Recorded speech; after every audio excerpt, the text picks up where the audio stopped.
Today was I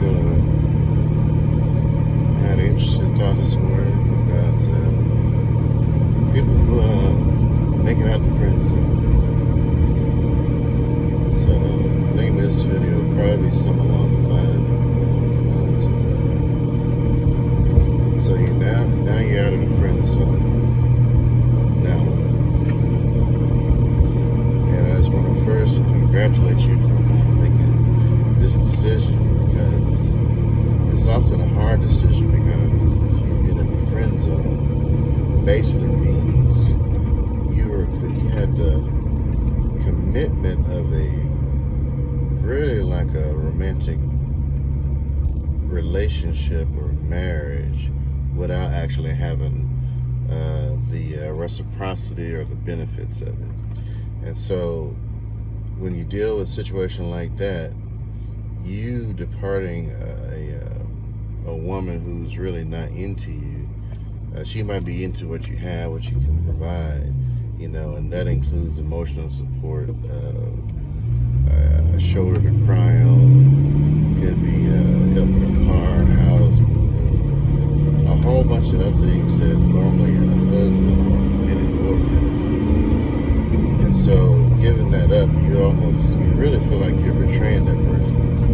But in reality, that person has really betrayed you, because they received a lot from you, but they didn't really give a whole lot back. That's in most cases. A person or a woman that's actually good for you, she'll actually do things in return, and so the relationship will be a give and take. If she's a true friend, it'll be more 50-50, so to speak. And she won't just use you for like getting food and not pay you back for the food in some way, form, or fashion. You know what I mean? But it's really I would say it's probably more of a heartbreaking situation for you, because your intent was pure, even though you didn't really necessarily share your intentions. You know what I'm saying? It should have been really known to a degree, since women are supposed to be so intuitive. But it's really, to me, on the woman for not just shutting off the situation. But you have a lot of women who are just willing to benefit off a man if they don't have to do anything in return. It's kind of like the guy who is a player, or the ladies' man. He'll do the same thing. He'll do a little bit and then expect the world from the woman. He'll give her, she'll give him a baby. She'll be there for him. She'll cook him food or whatever. She'll be faithful to him. She'll be everything he needs. But he'll just take the benefit and then go out and play and mess around with somebody else. But that's his power, because he's what she's attracted to. And because he's what she's attracted to, he abuses that power, as much as he can, because she lets him. And it's the same way for you being in the friend zone as a guy, except it's a woman. All right. So the pain of that situation is usually going to be confusing. It's going to be painful. It's going to make you feel like you let yourself down. Some ways you might feel like you let that person down. And it's just a lot of chaotic pain. And so what I would invite you to do is to get yourself a journal and then write down everything, how you felt during the situation, how you got into the situation. Write down what she did to you that made you feel that she really didn't like you, or she didn't really respect you. Write down how those situations made you feel. And I want you to be totally honest with yourself in writing this stuff down in your journal. I'm telling you, if you feel like calling her the B word, you call her the B word in that journal. That doesn't mean you have to say it out loud to anybody or to her, or when you talk to somebody about her, but you're just going to put that information in the journal and just kind of let all your feelings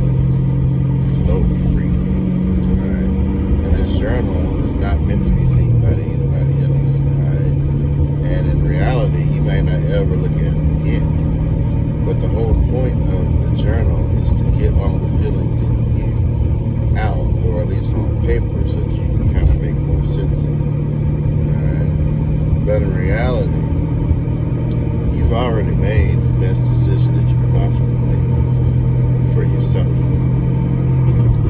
And in some ways, it might be good for her, because if she understands that she just can't play with men's feelings and emotions and benefit from them, it might make her a better person. In some cases, it may not. She might go out there and find somebody else to do the same thing. And ironically, in some situations, 15, 20 years later, she might come back and be like, dang, I messed up. And she might try to come back to me. Me personally, I think once somebody breaks your heart like that, it'd have to be an extreme situation for her to change and actually be good enough, in my opinion, for you to really take her back. But I would say just don't do it, because in one manner of speaking, that heartbreak is going to always be there for you, her, you know what I'm saying? Even if you forgive him, you're going to still have that pain and that heartbreak. And so it's really just, the only thing you can really do in that situation is get maybe some answers from her, but not a relationship. You know, you want to learn from this situation and then use it to make you a stronger man in a new situation with a different type of woman. Alright? Even though she's abusing you, that don't make her necessarily a bad person. She's just bad for you.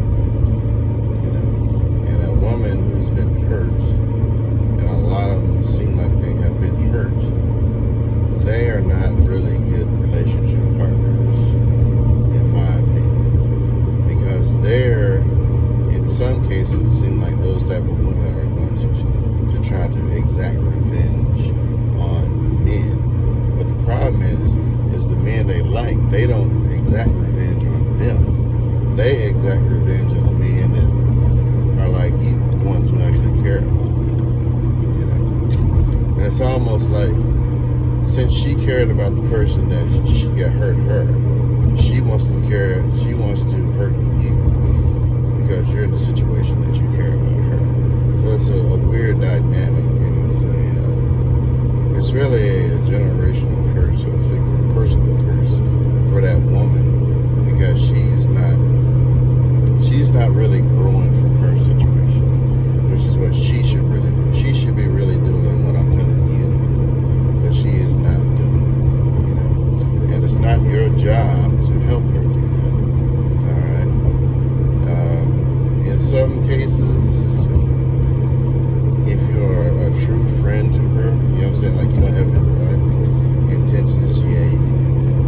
But if you're already romantically involved with her and she's trying to get over a situation with a man that hurt her, broke her heart,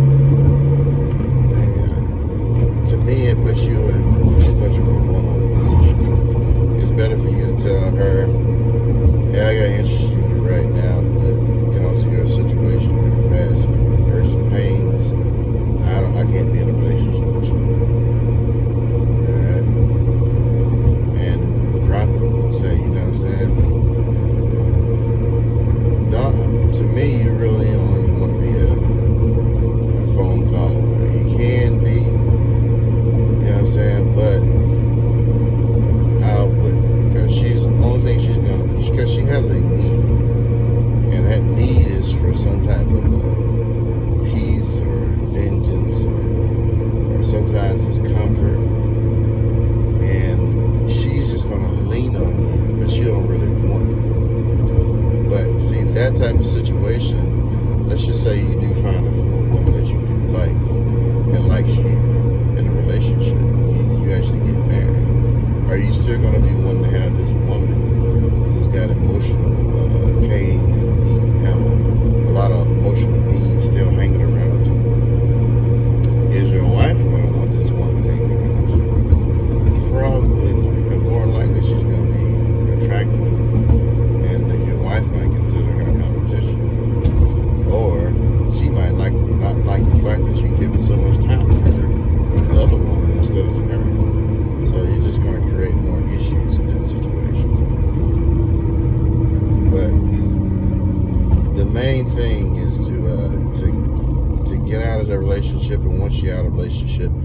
start to learn from the relationship and also get healing. Get your peace on. If you need to go to somebody to talk about it, I mean, you can do that, but I would say be very careful who you talk to about it, because you do have a lot of women who will just blame you for the situation that are in psychology. And you got to find somebody who's ideally somebody who is balanced. They're balanced in, or I won't say balanced. I want to say they're truthful, or they look at the situation like it is, and they'll call out the man if he's wrong. They'll call out the woman if they're wrong, if that makes sense. You don't want anybody who's biased against you already before they even talk to you. And so when you're dealing with a psychologist or a counselor or whoever you go to, you don't have to choose that person, all right? You're, in a way, you're interviewing them. So when you interview them as a psychologist, or let's just say your first session, you're actually seeing how they react to you, and if they're actually giving you anything that's giving you relief in that situation. Not necessarily guilt unless you've done something that deserves guilt. Now, if you went up there and slapped a woman because she did you wrong, then yeah, you guys should have some guilt, and you should apologize for that junk. And you shouldn't go back to that female, because if you can't handle your anger and you're violating the basic principle of a man, which is to defend, protect and defend women. You need to get more help than just that, But I'm assuming that's not the type of guy you are. But if you are, you're not ready for a relationship either. You need to step back and find out what the world's wrong with you. You know what I mean? And I don't mean that in a negative way. I mean that in a way like there's really seriously something that's painful in your past, that's hurting you, that can actually destroy your future if you're not careful. And so you need to get that healing, talk about whatever your mom, your dad, or sibling, or whatever did, if you had some type of sexual abuse or whatever that junk is as well.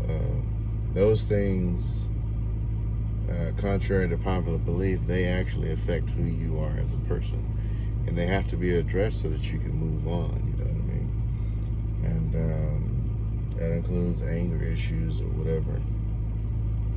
But the idea is to become the best version of yourself, and also become somebody who's actually going to benefit others, especially in a marriage, you know what I mean? Because it's going to take two, and you guys got to be able to lift each other up, and make the world better, and have kids that are able to do it too. Because how you treat your spouse is basically laying a foundation for how your kids are going to treat their spouse. And that includes the dynamic between the woman and the man, and the dynamic between the man and the woman, as well as the kids too. And everything that a kid sees in that relationship, whether it's negative or positive, is going to affect how they do it. And you have some kids who are able to see the negative, understand the negative, and then make adjustments. But then you have some kids who are not. They will actually see the negative, expound on the negative, or embrace the negative, and they'll make that part of their relationship, which is not a good thing. So, congratulations on getting out of the friend zone. It's probably one of the most difficult things you can do, besides getting a divorce, I would imagine, because you're basically breaking a promise to yourself to be totally faithful. Alright? However, that should only be done in a situation where you're like married. And so you're giving marriage benefits to somebody who's not really interested in you. So it's really on them. I wouldn't even say it's on them. I would just say it's just a situation that you shouldn't be in. Alright? and you should depart. But this is what happens when nice guys retaliate. We become better men, right? Exactly. But you guys take care, and in the comments, let me know what you think, or if you want to share some type of experience, if you agree, you disagree. Like, comment, subscribe. I'd really appreciate it if you'd subscribe so I can grow the channel and get out there and help more people, because I don't think there's a lot of advocates for nice guys on the planet. Right now, it seems like nice guys are more the enemy than anything else. So, if anything, know that you got an advocate in me, and I understand. You know what I'm saying? Of course, I got my own thing, my own rules and regulations as well. You know what I mean? But we're just trying to become better men so that we can protect ourselves, find the best women for us, and then raise good families. But you guys take care, and I'll see you later.